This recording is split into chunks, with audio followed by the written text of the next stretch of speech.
Voilà, donc une fois qu'on a fait toutes les manipulations précédentes, on voit bien que là, le français ici est langue par défaut.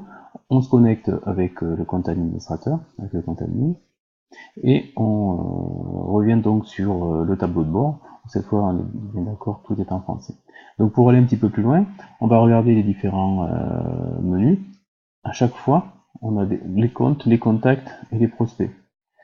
Si je prends l'onglet prospect, que ce soit sur vente ou sur marketing, ici c'est le même. On a plusieurs possibilités pour créer des prospects. Ou bien on les crée en cliquant sur créer un prospect, à ce moment-là, on le crée de manière manuelle. On pourrait rentrer ici un prénom, un nom de famille, avec une astérisque rouge donc qui signifie que ce champ-là est obligatoire pour pouvoir sauvegarder. On peut aussi remplir l'ensemble des autres informations, mais elles ne sont pas obligatoires. Ouais, donc ça, on peut les remplir à la main. Et puis, on sauvegarde.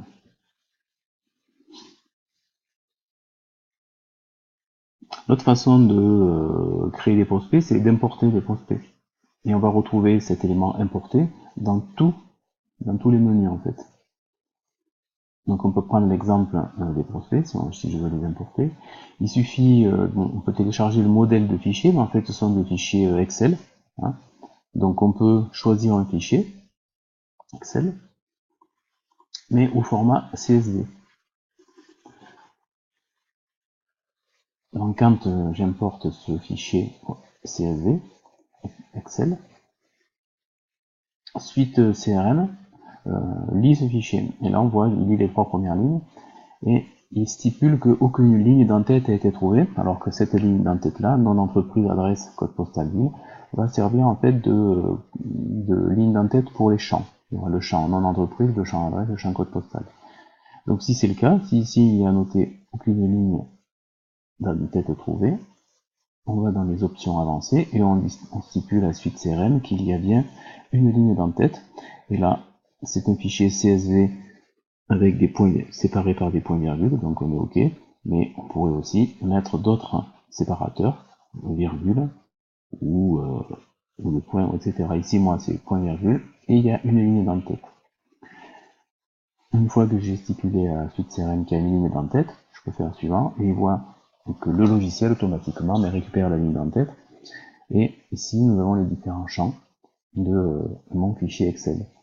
Si j'ouvre ce fichier Excel en format CSV, celui que j'ai importé, donc on voit bien que c'est un fichier Excel bon basique là, mais mon entreprise, adresse, code postal, ligne, etc. qui se retrouve ici. Et ensuite, il suffit de faire correspondre les champs de notre fichier Excel avec les champs du module prospect de suite CRM. Le nom d'entreprise au niveau du prospect, et on regarde si on pourrait le faire correspondre à un autre élément. Donc par exemple, ça va être le nom du compte. L'adresse, on va la faire correspondre à l'adresse, puisqu'il y a exactement le même élément. Le code postal avec le code postal au niveau de l'adresse principale. Je vérifie si c'est bien adresse principale. Tout à fait, donc c'est bien ça. La ville, eh bien, adresse principale, on va mettre ville. Le nom du tuteur, bon, moi c'était un fichier de tuteur, donc on va le mettre avec le nom de famille. On voit bien ici d'ailleurs qu'il y a une astérisque, donc c'est obligatoire.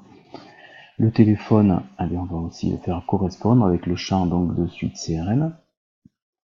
Téléphone mobile par exemple. Voilà. Et puis le reste, si on ne trouve pas de correspondance, on n'est pas obligé de faire correspondre. Une fois qu'on a fini de faire correspondre les différents champs, on peut faire suivant. Et on clique sur importer. Et puis l'importation va se faire.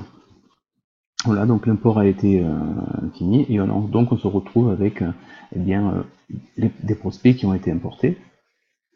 On pourrait voir ces prospects avec la liste qui va être créée ici. Si j'en prends un hasard, avec les champs donc, que l'on a fait correspondre. Donc le nom, le téléphone mobile de tout à l'heure, l'adresse, le nom du compte, etc. Puis s'il y avait une adresse mail, on aurait pu faire correspondre. Donc voilà, à chaque fois, pour tous les éléments, il y aura la possibilité ou de créer en cliquant sur le plus, que ce soit créer un compte, un contact, une affaire ou un prospect, ou d'importer en utilisant un fichier CSV. De la même manière qu'on a importé des prospects et créé des prospects, on va simplement regarder en tant qu'administrateur cette fois, puisque là bien sûr tout le monde pourra le faire, hein, tous les commerciaux pourront le faire. En tant qu'administrateur, on peut également créer des utilisateurs, de façon à donner accès aux élèves et aux étudiants.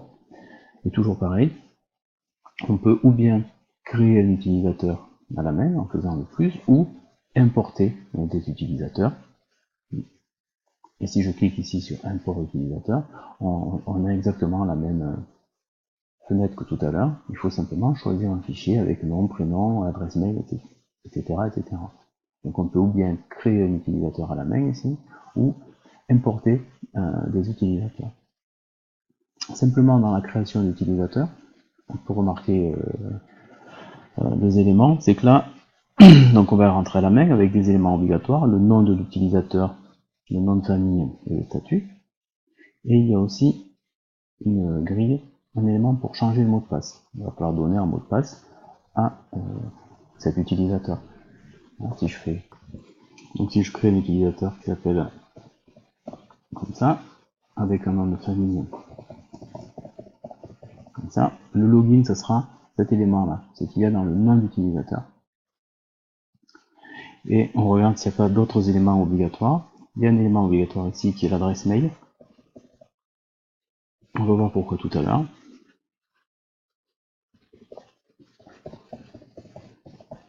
Voilà, une fois qu'on a confirmé donc cette adresse mail qui est obligatoire, plus cet élément-là, le nom de famille qui est obligatoire, on va changer, donner le mot de passe. Et on peut sauvegarder. Donc là, on a créé un utilisateur de façon manuelle, quand c'est le cas pour une personne. On peut donc, comme je disais tout à l'heure, importer un ensemble d'utilisateurs pour créer des utilisateurs en masse.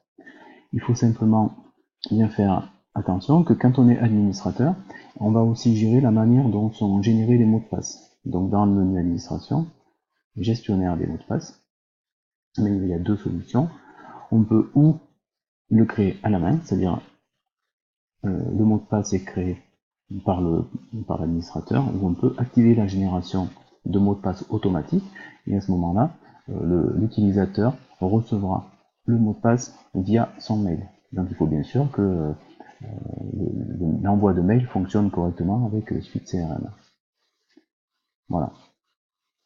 Donc, comment créer les contacts des prospects ou des comptes, et comment créer les utilisateurs.